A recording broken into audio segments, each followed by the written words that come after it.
मेरा नाम है सौरभ कुमार और मेरा काम है आपके स्टडी को आसान बनाना। जय हिंद। Welcome to my educational channel brains hurt.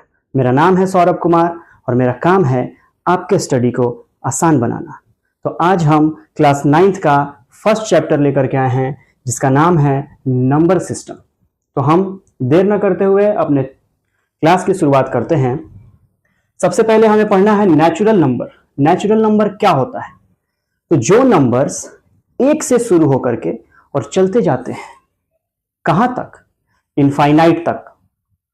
तो सिंपल कहने का मतलब यह है कि जो नंबर्स 1 से स्टार्ट होकर के और इनफाइनाइट तक चलते जाते हैं उन्हें ही हम नेचुरल नंबर्स कहते हैं।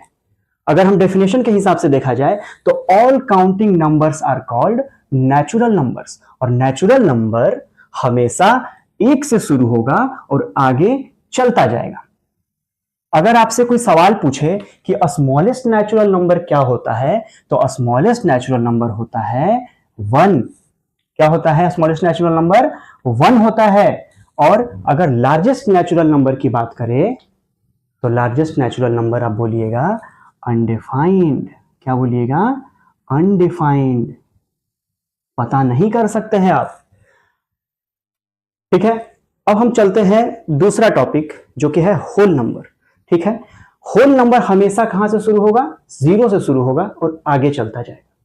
ठीक है, मतलब 0 और नेचुरल नंबर दोनों को मिला देंगे, होल नंबर बन जाएगा। समझ गए? तो हमारा होल नंबर 0 से शुरू होकर के और आगे की तरफ चलता जाएगा। अगर आपसे पूछेगा कि स्मॉलेस्ट होल नंबर कौन सा होगा तो आप कह दीजिएगा 0। और लार्जेस्ट होल नंबर की बात करेगा तो अनडिफाइंड। क्या? अनडिफाइंड। आप बता नहीं सकते कि सबसे बड़ा होल नंबर क्या होगा।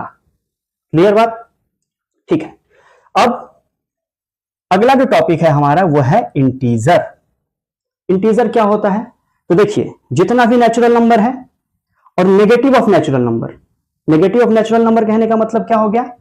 -1, -2, -3, -4 dot dot dot minus infinite तक जाए।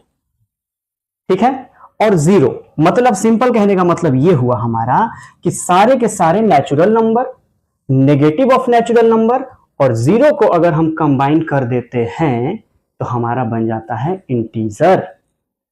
ठीक है, इंटीजर जो होता है जैसे कि -4, -3, -2, -1, 0, 1, 2, 3, 4 आगे चलता जाएगा। समझ गए? ये सारे के सारे इंटीजर्स हो जाते हैं। मतलब नेगेटिव वाले नंबर भी, 0 भी और पॉजिटिव वाले नंबर भी। बट याद रखिएगा कि इंटीजर्स जो हैं वो कभी भी फ्रैक्शन में और डेसिमल में नहीं होंगे। ठीक है, अच्छा, इसमें एक बात हमेशा याद रखिएगा कि जो 0 है, 0 न तो नेगेटिव नंबर ही है और ना ही पॉजिटिव नंबर ही है। इसीलिए यहां पे लिखा हुआ है कि 0 is neither negative nor positive. ठीक, अच्छा, इसके बाद जितने भी होल नंबर हैं और नेचुरल नंबर हैं वो सब के सब इंटीजर्स होंगे। जितने भी होल नंबर हैं और जितने भी नेचुरल नंबर हैं वो सब के सब इंटीजर्स होंगे। क्लियर है बात? ओके, ठीक है, अब आते हैं अपने मेन टॉपिक पे जो कि है हमारा रेशनल नंबर। रेशनल नंबर क्या होता है? तो साफ शब्दों में इतना जान लीजिए कि जिस नंबर को आप P/Q के फॉर्म में लिख दीजिएगा वही हो गया आपका रेशनल नंबर। ठीक, फिर से समझिए कि जिस नंबर को आप P/Q के फॉर्म में लिख दीजिएगा वही हो जाएगा आपका रेशनल नंबर। और ये जो P और Q है ये है इंटीजर। कोई ना कोई इंटीजर ही होगा P और Q। ठीक है, लेकिन एक बात यहां ध्यान दीजिएगा, Q जो है वो 0 नहीं होना चाहिए। क्यों नहीं होना चाहिए? तो समझिए, आइए आइए, वाई। अच्छा, ये बताइए, एक बात बताइए, 0/2 का आंसर क्या होगा? हमेशा बचपन से पढ़ते आ रहे होंगे 0/2 का आंसर होता है 0। 0/3 का आंसर क्या होगा? 0। लेकिन यहां देखिए 0 आ गया नीचे, और जब नीचे आ जाए ना 0 तो थोड़ा सा डर जाइएगा। क्योंकि इसका आंसर आप दे ही नहीं पाइएगा और इसका आंसर आपको लिखना होगा अनडिफाइंड। इसीलिए रेशनल नंबर में कहा है कि जो आपका नीचे वाला क्यू है, डिनोमिनेटर वाला क्यू है, ये 0 नहीं होगा। ठीक है। अच्छा, अब हम एग्जांपल ले लेते हैं रेशनल नंबर की। भाई कौन कौन सा नंबर होंगे रेशनल नंबर? तो सिंपल सा बात है, देख लीजिए। 1/3 क्या p बाई क्यू के फॉर्म में है? -2/7 क्या एक रेशनल नंबर है? क्यों है? इसलिए है क्योंकि ये p बाई क्यू के फॉर्म में है। 3.5 रेशनल नंबर होगा या नहीं? तो आप कहिएगा कि अरे 3.5 p बाई क्यू के फॉर्म में तो नहीं है। तो ठीक है, नहीं है, लेकिन आप इसको p बाई क्यू के फॉर्म में नहीं लिख सकते क्या? 35/10 लिख सकते हो कि नहीं लिख सकते हो? तो हो गया ना p बाई क्यू के फॉर्म में, हो गया रेशनल नंबर। 0 रेशनल नंबर है कि नहीं है? तो भाई है, क्योंकि आप 0 को 0/1 लिख सकते हैं। ठीक। 3 रेशनल नंबर है कि नहीं है, क्योंकि आप 3 को 3/1 मतलब p बाई क्यू के फॉर्म में लिख सकते हैं। समझ गए? यहां तक का बात क्लियर? अब हम चलते हैं इससे आगे।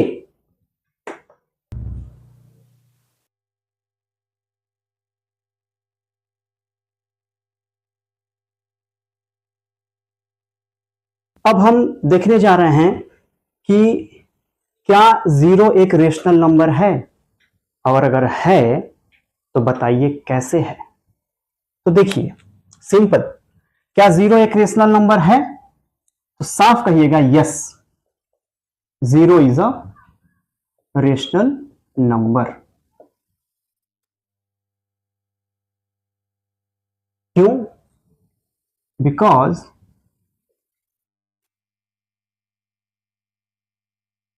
we can write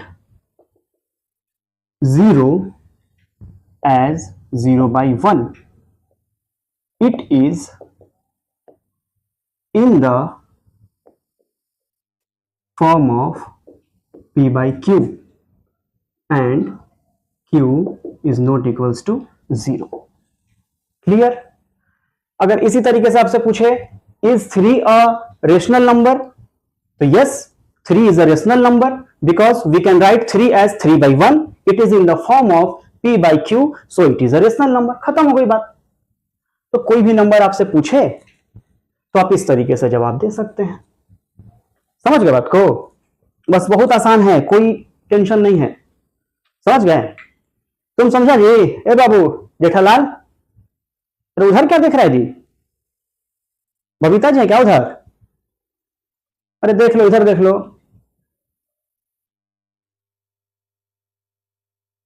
ठीक है, यहां तक आपको समझ में आ गया होगा।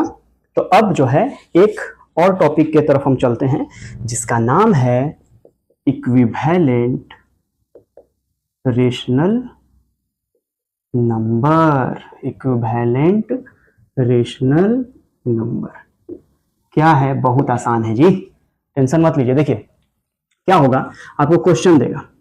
क्वेश्चन क्या देगा कि right 4 equivalent rational number of 2/5। कुछ नहीं करना है, देखिए ध्यान से, एकदम आसान है। क्या कीजिएगा कि आप 2/5 लिखिएगा और इसमें सेम नंबर से ऊपर भी मल्टीप्लाई कीजिएगा और नीचे भी मल्टीप्लाई कीजिएगा। लेकिन मल्टीप्लाई कीजिएगा तो याद रखिएगा सेम नंबर से ही मल्टीप्लाई करना है। जैसे हम मल्टीप्लाई कर रहे हैं ऊपर भी 2 से और नीचे भी 2 से, कितना हो जाएगा? 4/10। क्लियर है बात? उसी तरीके से 2/5 को हम अपने मन से ऊपर भी 3 से मल्टीप्लाई कर रहे हैं, नीचे भी 3 से मल्टीप्लाई कर रहे हैं, कितना हो गया? 6/15। फिर हम 2/5 को अपने मन से ऊपर भी 4 से मल्टीप्लाई कर रहे हैं, नीचे भी 4 से मल्टीप्लाई कर रहे हैं, कितना हो जाएगा? 8/20। 4 दूना 8, 5 चौके 20। ठीक है, इसके बाद 2/5 को हम अपने मन से ऊपर भी 5 से मल्टीप्लाई कर रहे हैं, नीचे भी 5 से मल्टीप्लाई कर रहे हैं, कितना हो जाएगा? 10/25। Hence 4 equivalent rational numbers are 4/10, 6/15, 8/20, 10/25। यही हो गया आपका आंसर। बताइए कितना सिंपल है कि नहीं है? अगर हम है कि नहीं है सिंपल, तो इस तरीके से ये चीज बनता है। और हम थोड़ा सा हट जाते हैं, आप लोग इसका स्क्रीनशॉट ले लीजिए, फिर हम एक और क्वेश्चन कराते हैं।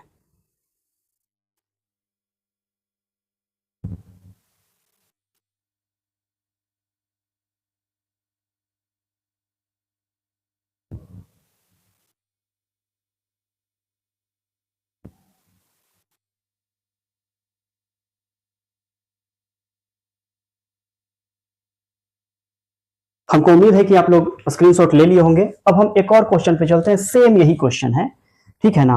अब हम बस क्वेश्चन को हम थोड़ा सा बदल देते हैं ताकि आपको और अच्छे से क्लियर हो जाए। बस आप टॉपिक देखते रहिए, आपका सारा का सारा कंसेप्ट क्लियर हो जाएगा और साथ साथ एनसीईआरटी के सारे सवाल भी बन जाएंगे, ठीक है। आपको अलग से हम कोई एनसीईआरटी का कोई पार्ट लेकर के नहीं आएंगे कि जिसमें आपको हम स्पेशली एनसीईआरटी का सवाल करा रहे हैं, ऐसा कुछ नहीं है। हम कंसेप्ट भी क्लियर करते चलेंगे और उसके साथ साथ जो सवाल कराएंगे वो सब के सब एनसीईआरटी के होंगे। आपका आसानी से सब कुछ क्लियर होता चला जाएगा। तो बस हम यहाँ पे क्वेश्चन बदल देते हैं कि right 4 equivalent rational number of, हम लिख देते हैं -3/4। बस क्या करना है, कुछ नहीं, मत कीजिए। 3/4 में अपने मन से ऊपर भी सेम नंबर से गुना कीजिए, नीचे भी सेम नंबर से गुना कीजिए।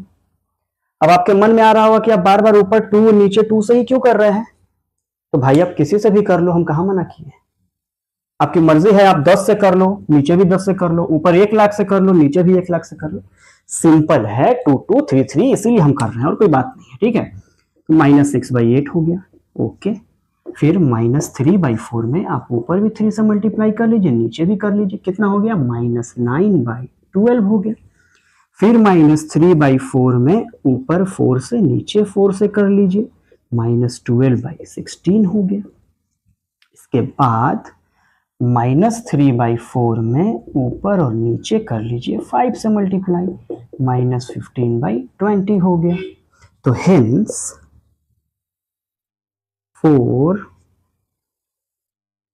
इक्विवेलेंट रेशनल नंबर्स आर -6/8, -9/12, -12/16, -15/20 हो गया आंसर, खत्म। एक बात हम बता दें, इक्विवेलेंट रेशनल नंबर का मतलब क्या है। मतलब यह है कि जब आप इनको काटिएगा ना तो वो -3/4 के बराबर ही आएगा। जैसे आप देखिए, 2 3 जा 6, 2 4 जा 8, 3/4 आया कि नहीं आया। यहाँ पे 3 3 जा 9, 3 4 जा 12, आया कि नहीं आया 3/4 के बराबर। 4 3 जा 12, 4 4 जा 16, 5 3 जा 15, 5 4 जा 20। तो कहने का मतलब ये है मेरे भाई कि आप इक्विवेलेंट रेशनल नंबर निकालते हैं तो जब हम इन इक्विवेलेंट रेशनल नंबर को जब हम सिंपलेस्ट फॉर्म में लाएंगे तो वो इसी के बराबर आएगा। समझ गए? तो इस सवाल का भी आप स्क्रीनशॉट ले लीजिए ताकि आपको अच्छे से क्लियर हो जाए। घर पे जाइए, बुक्स निकालिए, सवाल बनाइए, बिल्कुल बनेगा, निश्चिंत रहिए, ठीक है। तो इसको स्क्रीनशॉट आप ले लीजिए।